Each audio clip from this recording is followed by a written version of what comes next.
All right, so we got a 2004 Ford Expedition here with the 5.4.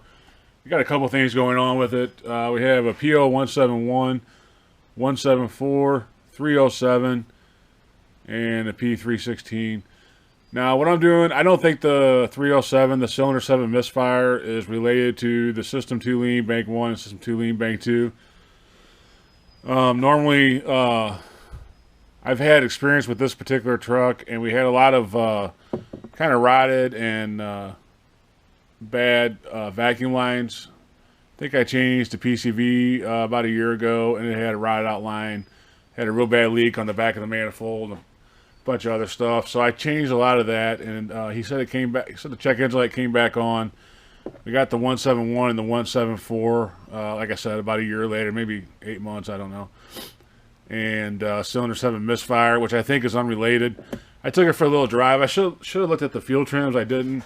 I was just so confident that we had an air leak on the intake just because of my prior experience with this truck, and knowing that a lot of he even had some rotted lines going to his vent system inside the HVAC system. I don't know if people know, but on these it's all operated by vacuum. There's a vacuum canister outside on the fender well, and he had some rotted lines there, so I changed those. So I've kind of been chasing this rotted line thing on this for about a year now or so, maybe a little less, but anyway, been changing lines on it. So I was pretty confident it was probably just a vacuum leak on this with the system being too lean, and I bypassed looking at too much scan data and just decided to go ahead and smoke it real quick just because of my experience with this particular vehicle. So normally you would want to go look at your fuel trim level, see what's going on, and then go from there. But I always, when I see a lean thing, I always go immediately to air leaks,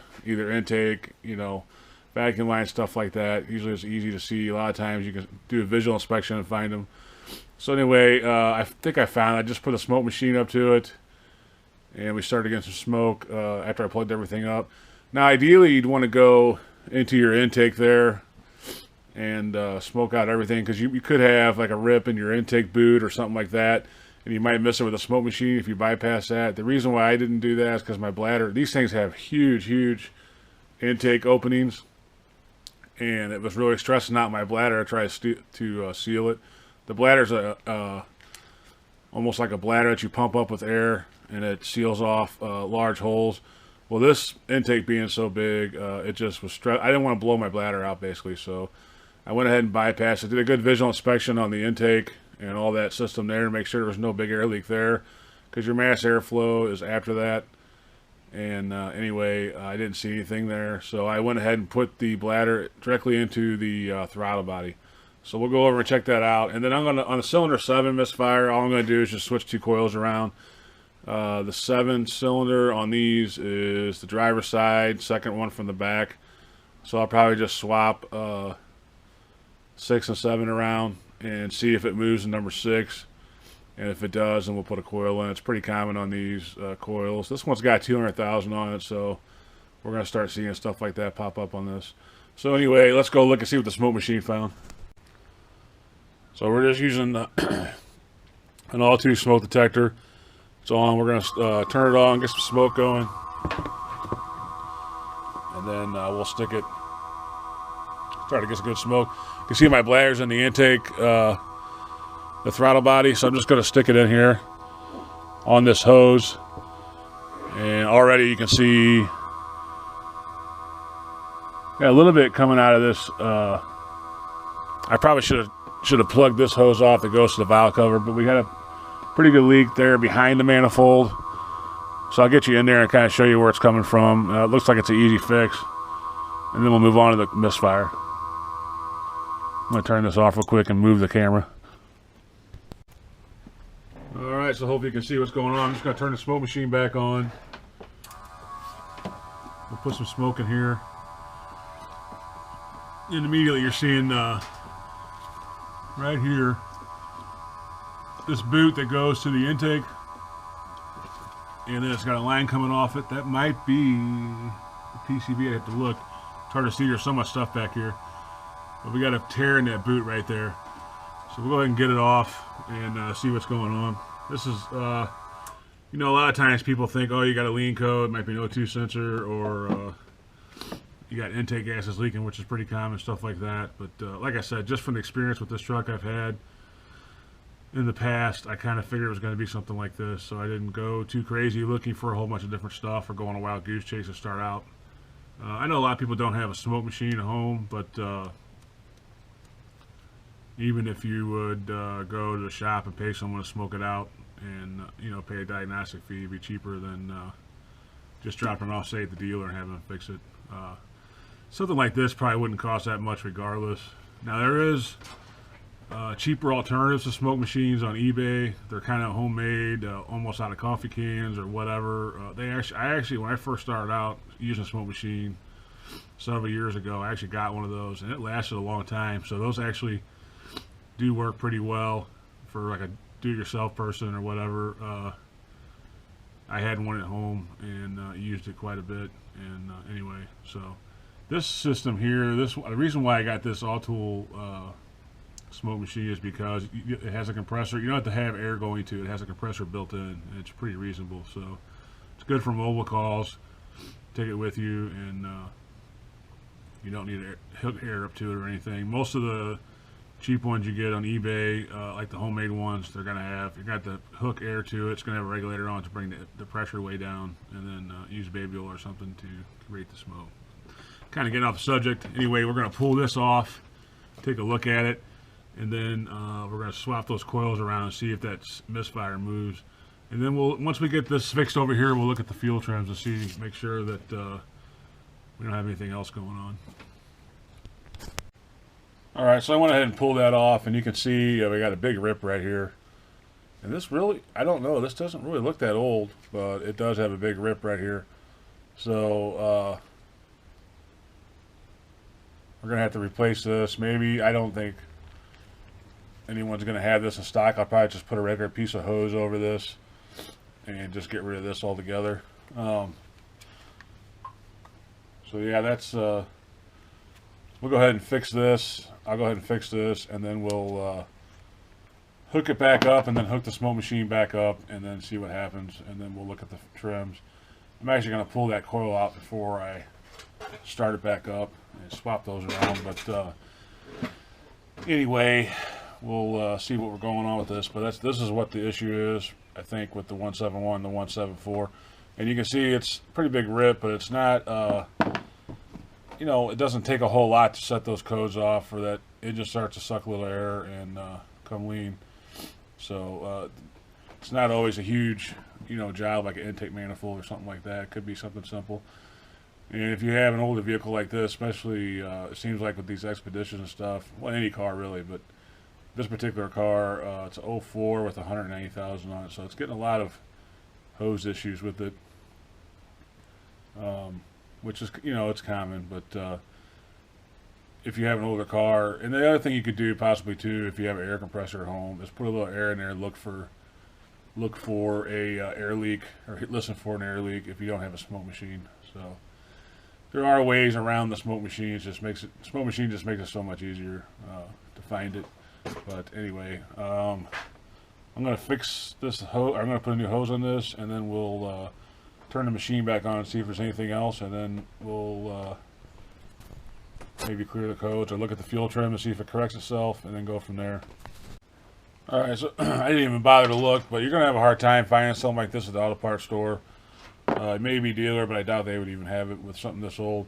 So I just took some thick hose that's real tight and put it on here, and then this will slide on and just replace it. This will actually last longer than this piece anyway. This piece is kind of thin and not all that great anyway, so this will actually last longer life of this truck for sure. So anyway, we're just going to slide it back on and hook it back up, and then we'll re-smoke it. Alright, so I just went ahead and reinstalled it. We're going to turn the smoke machine on and make sure there's no more leaks. Like I said, I know I mentioned this before, but if you have one of these engines, my experience has been a lot of times with those codes, it's your PCV valve, so definitely check that out. I'll turn this on, get a little smoke going.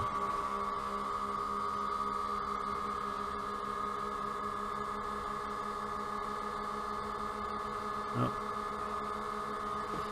We're out of smoke. We might actually have to fill this up.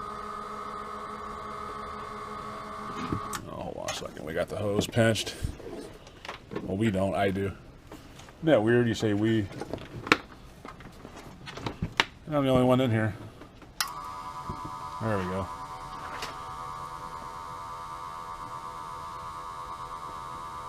So we're gonna get. We got a little coming out of this by the valve cover, which is normal.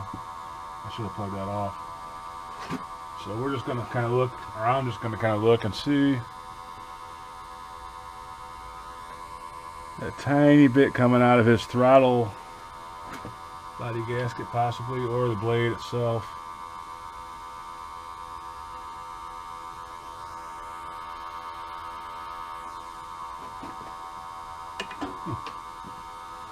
May have to look at that. Got something coming out of the throttle body right here.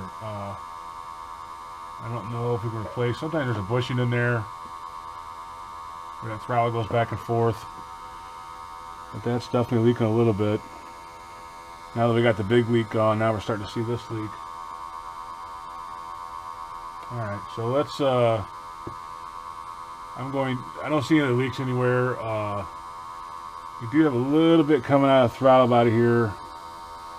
And it's not the gasket, it's actually where the throttle goes into the blade. And I don't know if those have replaceable seals or not. Some do and some don't, so I'll have to find out. It may not be enough to set this code, because the truck runs fine. It's not like it's a running issue really, it's more of an annoyance with the light. But if that code comes back, we may have to look at this throttle body and see if we can replace that bushing or that seal in there, or possibly,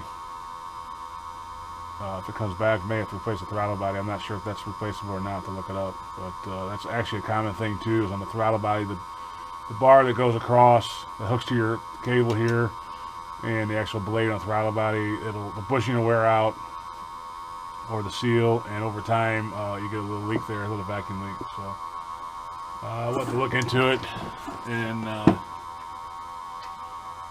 see if it causes the code to come back or not. If it doesn't, we won't worry about it, because we got 200,000 miles, older vehicle. We're not gonna. So this is the bladder I use. And all it is just got a pump on it, if you're wondering, and you pump it up, and then it fills intakes and stuff like that. And like I said, it'd be no problem on normally to go into an intake hose, but these things are huge on these, so I didn't want to blow it out. So anyway, I think that's good on that. I'm going to go ahead and swap the coils around on this. We got Misfire on cylinder 7, which should be, if I remember right, the second one to the back over on the driver's side here. So I'm going to just pull it out and then pull the one next to it out, which is 6, I think, and then swap those two around and see if the Misfire moves to number 6, which is normally typically what goes on with these Misfires. And if it moves to number 6, then we know we have a bad coil, and then we'll change out number 6 and be done with it. So anyway, that's my next plan of attack, is to remove those coils, swap them around. I don't know if I'll show anything on that, because it's pretty tight in there, and I'm sure there's a million videos on that, but we'll just finish it out and make sure. We'll just see you know, if we can get all these codes out of this truck and get it back to normal. So just in case you clicked on this video for the P0307, all I did is I just swapped the coils around. There's a 7mm bolt that holds these coils in. The connector clicks onto it. It's underneath. You got to kind of put your finger underneath it and pull it out, push it up and pull it out.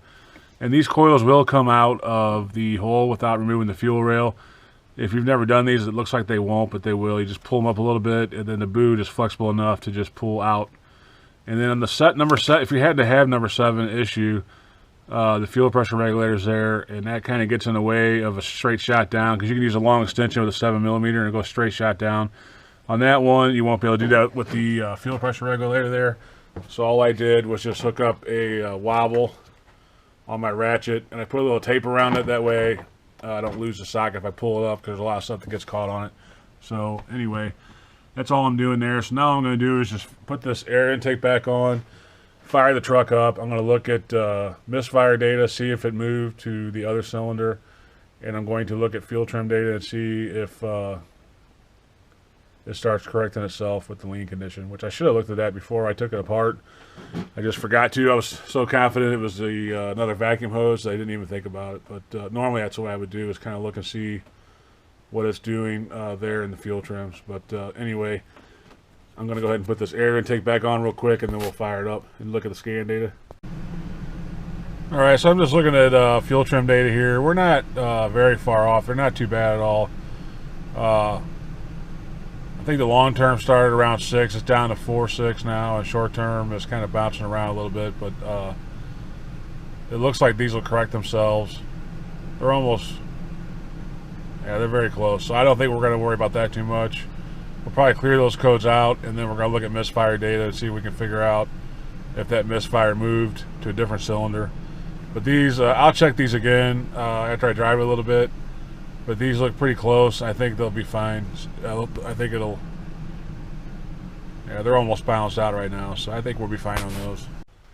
All right, so I was wrong about my assessment of the switching the coils around. I switched the coils around. It did not fix it. So I pulled, my next step was to pull the plug out.